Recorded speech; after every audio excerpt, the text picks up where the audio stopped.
So this is something that I came across, and I want you to explain to me what it is. Sure. Okay.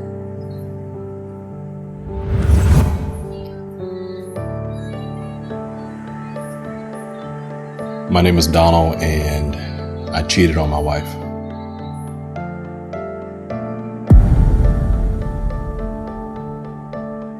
So I think when people initially hear cheating on a spouse or infidelity, they think, sexually. You just don't have a desire, to me, to demonstrate I'm willing to forego, I'm willing to die to myself and give this marriage 100% of me.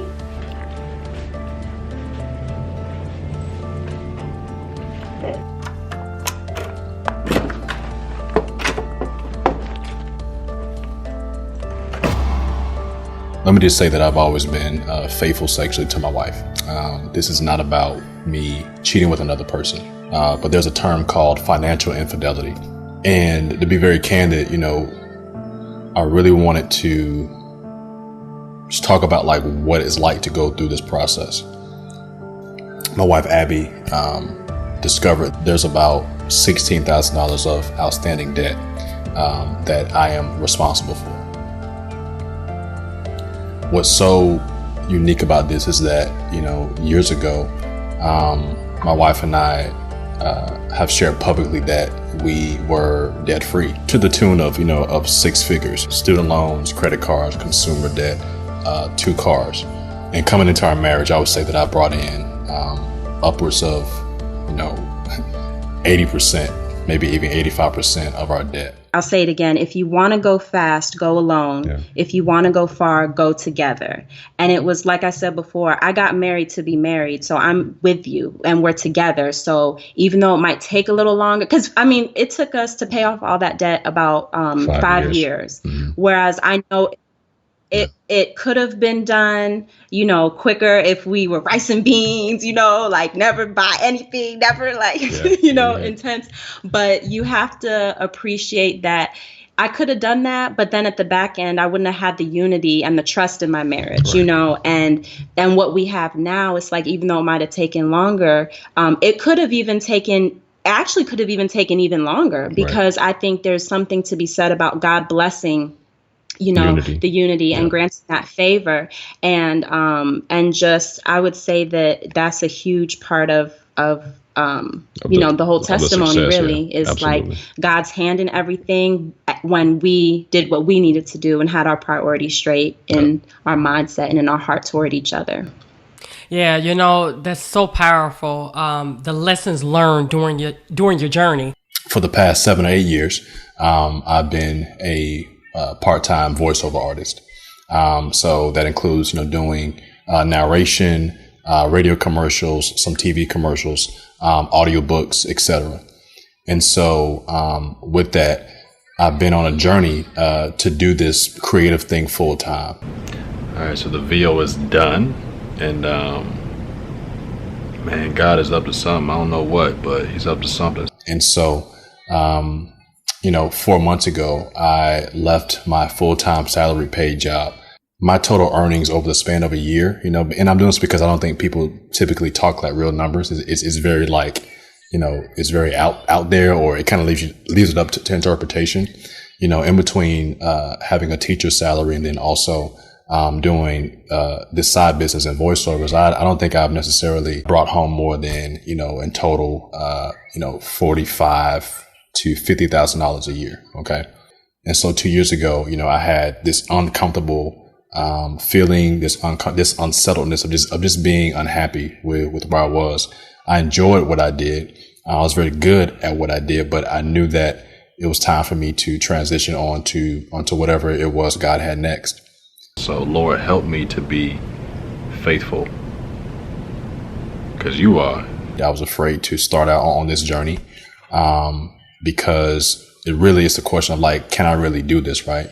And what does this mean? Like, what does it mean to have all of these gifts, to have like all of these talents, but you don't really see, don't see a picture, or you don't have an example of what this will look like, you know what I'm saying, full time. I believe in you, and I believe in you having the life that you want, and I want to help support creating that for you.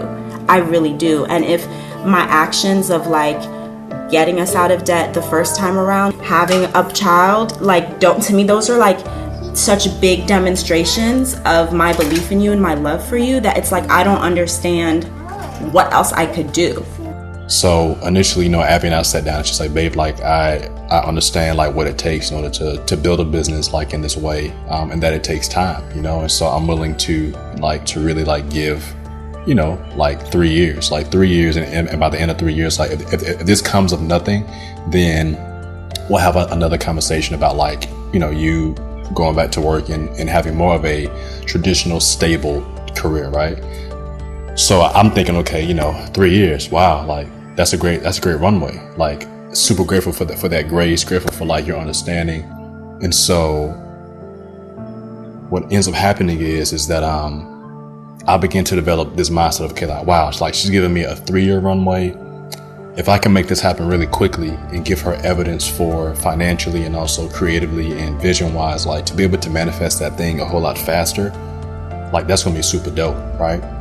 And so what that turned into was, I have bought courses and equipment and marketing, dollars in a way that wasn't governed. It was literally like foot on the gas. Let's like leverage this debt because it's going to pay off. Everything is going to be okay. I think like to my core, I'm seeing more and more the belief that that everything is going to be okay. That doesn't excuse unwise living. It doesn't excuse the fact that whenever you make a choice, that choice also means that you choose these other things. I'm built in a way where it's like I want to have it all. It's like I want to have the flexibility of being around the house because it's like I love being a husband and a dad, and like I love like being present, right? And I also love creating, and I also like believe that I have this entrepreneurial business thing. So it's like we can do it, like we can have it all. And on top of that, because it's like I'm not going to ask Abby for $7,000, $8,000, $9,000 for whatever it is that I think that I need. I don't want to ask her for that, because then it's like, wow, like not only is she sacrificing time, not only is she sacrificing her energy and her strength to work and to be the primary breadwinner, but now I'm asking like for money too. So it's like I'm asking you like to give up all of these things, right? I'm asking you like to do more for me, to support me in ways in which like I was never willing to support you. And on top of that, it's like I'm also going to ask you for capital. I appreciate that my wife is the weaker vessel and that she doesn't have to shoulder so much, and I will shoulder some of that. I will be that for her. She can rest. She can, and it's like your approach is more so, no, let me do this and do this and do this to prove her wrong, to prove her wrong, to prove her wrong.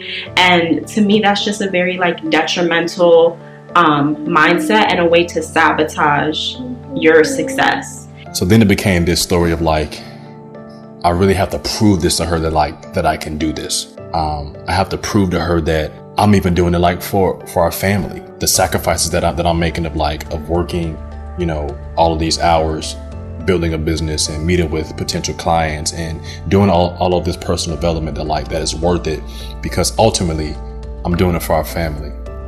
And so the biggest thing that Abby has said to me is that like, baby, like it's not the amount. That is what it is. But the part that hurt her the most was that she had to uncover it. I want to always be as clear with you as possible about how your decisions impact me and impact our marriage, so that you never feel blindsided by anything. A lot of people keep things inside and they don't express them, and they just present you with divorce papers. And you're like, where did this come from? Was that she had to come up on it, was that she had to discover it. And that I didn't tell her, that I didn't like say to her, hey, I'm going against something that you thought that we were on one accord with. I'm actually not on that. I'm not doing that behaviorally, right? Because it's like you can say that you believe something, or you believe in how something sounds good, or something is like the right way to do something. But ultimately it's like, if that doesn't manifest itself in your behavior, it's like that's not really what you're about,